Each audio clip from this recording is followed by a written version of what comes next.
My name's Rich Harrington, and welcome to another edition of Photoshop for Video. This week, we're going to look at a technique that can be used to create reflected or cast shadows.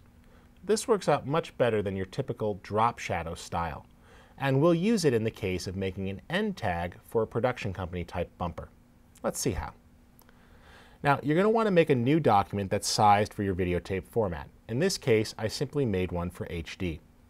And we're going to make a nice simple background very easily here using a gradient. Let's go ahead and click the new fill layer here, and I'm going to choose gradient. And what we want to do is go from red to black. So we're going to go ahead and set this here. We'll go for a dark red to a dark black, put a little bit of red into that black.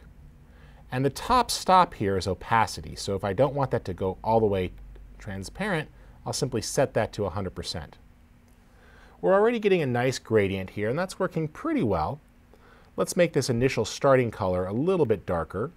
Click on it real quick, and we'll just click color, make that a little darker. There we go. Come to the dark color, make that even a little darker still. Good. I'm happy with the gradient. What we're going to do now is change it to a radial gradient, and we could tweak the angle. Now, that's already creating a nice spotlight effect. What a lot of people don't realize, though, is that this window is very interactive. So if you just click inside of it, you can move the spotlight around. I can click and drag here, and you see that we can actually position that wherever we want to create a nice area of focus. So I'm going to actually make that a little bit lower and tweak the angle here just a bit until I get a nice pool area where the logo is going to go and some darker shadows at the edge. That looks pretty good to me. And I'll click OK. Next, we're going to place the logo in. So I'll choose File, Place. Grab a logo and click Place and let that come in.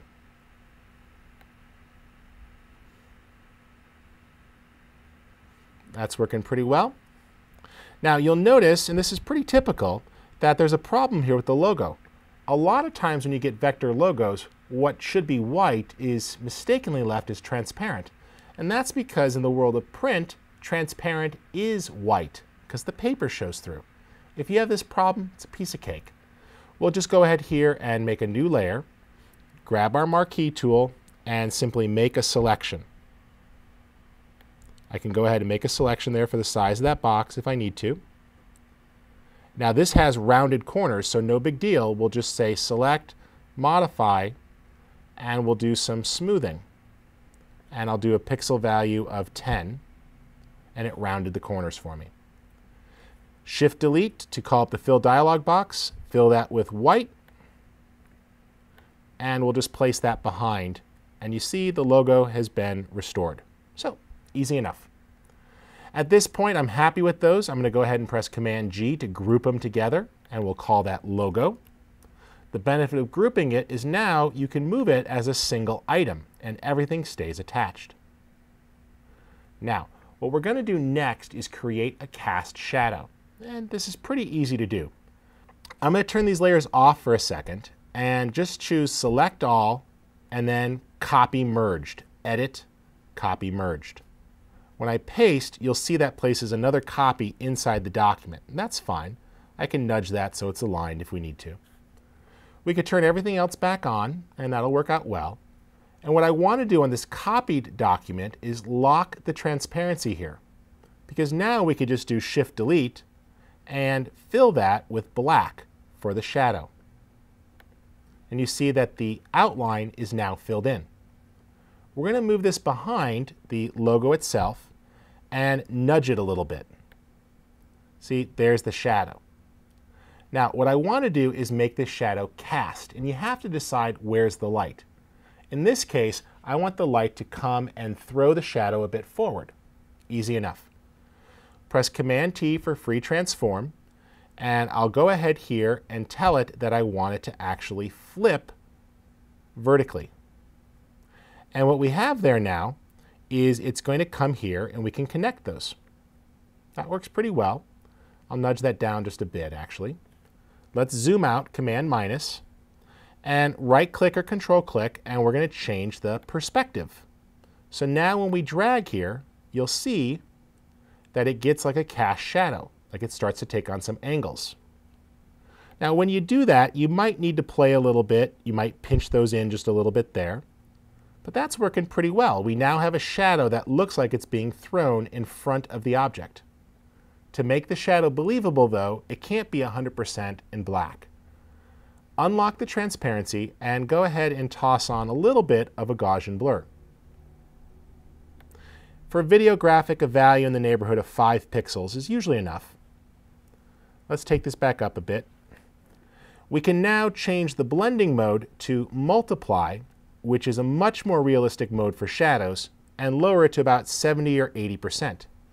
The multiply mode does a good job of mixing the dark shadows with the colors underneath, so the shadows and the actual colors of the scene intermingle a bit, making it more believable. And what we just did is created a fairly easy to do, realistic cast shadow here, and made this look like it was in an environment. If you want to finish this out, there's one more trick we can do, which is to make it look like there's an actual light in the scene. I'm going to make one more layer here and put this up on top. And we'll fill that with 50% gray. Shift-Delete and call up the fill box and choose 50% gray. We'll then take advantage of Filter, Render, Lighting Effects. And you could choose the type you want. You have Spotlight and Omni lights, etc. I'm going to use an Omni light here and play with its intensity. Not quite so hot. And then make it a little bit shinier. And a little bit more towards the plastic side. You could play with under or overexposure to lighten it or darken it. And when satisfied, click OK. You've now rendered essentially a light to its own layer, and then you could play with blending modes. For example, screen will work out pretty well. Lower the opacity of that, and what you see if we toggle that off and on is that there's a little bit of a hot spot right towards the center there that actually affects the logo. You could play with the opacity overall and the blending mode as needed, but that little extra touch just makes the logo look like an actual light was hitting it a bit more. For Photoshop for Video, I'm Rich Harrington. I hope you enjoyed this week's podcast. We've got more than 100 episodes on our website that you can watch, so visit photoshopforvideo.com and be sure to check out some of the back episodes. While you're there, be sure to post a comment because we'll be doing a drawing for a free copy of the book, Photoshop for Video, from Focal Press. Thanks for joining us. I'll see you next week.